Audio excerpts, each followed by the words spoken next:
Hello, আসসালামু আলাইকুম। আজকে নিয়ে আসছি এই মজাদার একটা সহজভাবে খিচুড়ি। যে কেউ বানাতে পারবেন, আপনি ব্যাচেলাররাও বানাইতে পারবেন। এটা বাটাবাটির কোনো ঝামেলাও থাকবে না। তো আমি প্রথমে এখানে নিয়েছি একটা বলে আমি ভেজানো 2 ঘন্টা আগে ভিজিয়ে রেখেছিলাম চাল, ডাল। ডালের ভিতরে আমি মসুরির ডাল আর মুগের ডাল ইউজ করেছি।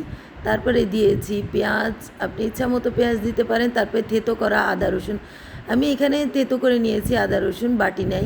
তারপরে এখানে নিয়েছি গাজর দিলে অপশনাল, আমি দেখতে সুন্দরের জন্য গাজরটা দিয়েছি। তারপরে দিয়েছি ধনেপাতা। তো এখানে এখানে দিলাম কাঁচামরিচ। তারপরে আমি বেসিক মশলাগুলি দিয়ে দিয়েছি, মরিচ গুঁড়া, ধনে গুঁড়া, জিরা গুঁড়া, তারপরে লাল মরিচ গুঁড়া। আপনি ঝাল নিজের অনুযায়ী ব্যবহার করতে পারেন। তারপরে এটাতে সরিষার তেলেই কিন্তু এই খিচুড়িটার মজাটা সরিষার তেলে। আপনি সরিষার তেল দিতে পারেন। আমি সরিষার তেল দিয়ে মাখিয়ে রেখে দেব। ভালো করে মাখিয়ে এটাকে আমি 10-15 মিনিটের মতন রেখে দিবেন। তারপরে দেখেন এটাকে ভালো করে আমি মাখিয়ে নিয়েছি। তারপরে 10 মিনিটের মতো রেখে দিয়ে তারপরে এখানে আমি নিয়েছি কড়াইতে আমি আবার তেল দিয়েছি। এখানে আপনি সরিষার তেলও ব্যবহার করতে পারেন, কুকিং অয়েলও ব্যবহার করতে পারেন। তো তারপর আমি এখানে নিয়েছি জিরা, তেজপাতা। তারপর আমি নিয়েছি একটা লাল মরিচ দিবেন, একটা ফ্লেভারটা সুন্দর আসে। শুকনা লাল মরিচ। তারপরে আমি বেসিক যে গরম মশলাগুলি থাকে ওইটা, এর ভিতরে একটু স্টার আনিস, যেটা তারা মশলা, যেটা ওটা হালকা 8 ভাগের 1 ভাগ দিয়ে দিয়েছি। 8টা ভাগ থাকে, তো আমি এখানে আর 1 ভাগ দিয়ে দিয়েছি। তারপরে এইখানে নিয়েছি জয়ফল, আমি হালকা জয়ফল দিয়ে দিয়েছি এর ফ্লেভারটা ভালো আসার জন্য।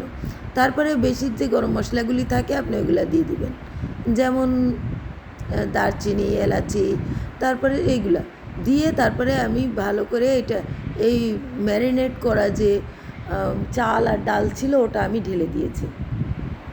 তারপরে এটাকে ভালোভাবে মিক্স করে নিয়েছি। ভালোভাবে মিক্স করার পর এখানে আমি দিয়ে দিলাম লবণ দিয়ে তারপর ভালোভাবে আমি এটাকে ভালোভাবে কষিয়ে নেব যতক্ষণ না চালটা একটু ভুনে যাচ্ছে। একটু ভুনে নিব, 4-5 মিনিট ভুনলেই হবে, খুব বেশি ভুনতে হবে না। তারপরে দিয়ে দিব গরম পানি। আপনি গরম পানি দেওয়ার চেষ্টা করবেন। তারপর গরম পানি দেওয়ার চেষ্টা করবেন। গরম পানি দিয়ে মশলার সাথে ভালোভাবে মিক্স করে নেবেন। তারপরে এখানে আমি 10 মিনিট মতন রেখে দিলেই হবে, কারণ চাল আগে থেকে ভেজানো ছিল, খুব তাড়াতাড়ি হয়ে যায়। তো এটা দেখেন আমি একদম ঝরঝরা হয়েছে। আমি এটাকে এখন খুবই ঝরঝরা হয়েছে। ঝরঝরা হওয়ার পর আমি এখানে ঘি দিয়ে দেবো। ঘি দেওয়ার পর এখানে আমি আর একটু নেড়ে নেব। আমি আর ঘি দেওয়ার পর বেশিক্ষণ রাখবো না, নাহলে ঘিয়ের ফ্লেভারটা ওটা চলে যাবে।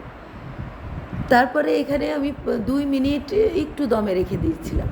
তারপরে এই যে দেখেন আমি এটাকে এই প্লেটে তুলে নেব।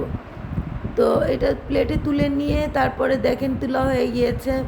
এখন আমি পরিবেশন করব। এখানে নিয়েছি আমি কিছু টমেটোর ফুল, আপনি যে কোনো ইচ্ছা মতো পরিবেশন করতে পারেন, দেখতে সুন্দর লাগে। আমি 2 রকমের টমেটোর ফুল নিয়েছি।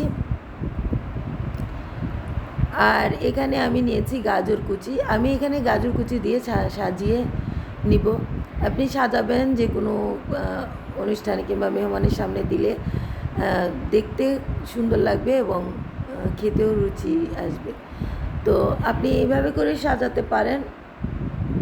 আমি এভাবে সাজিয়ে নিয়েছি এখানে, তারপরে ডিম দিয়ে সাজিয়েছি। আল্লাহ হাফিজ।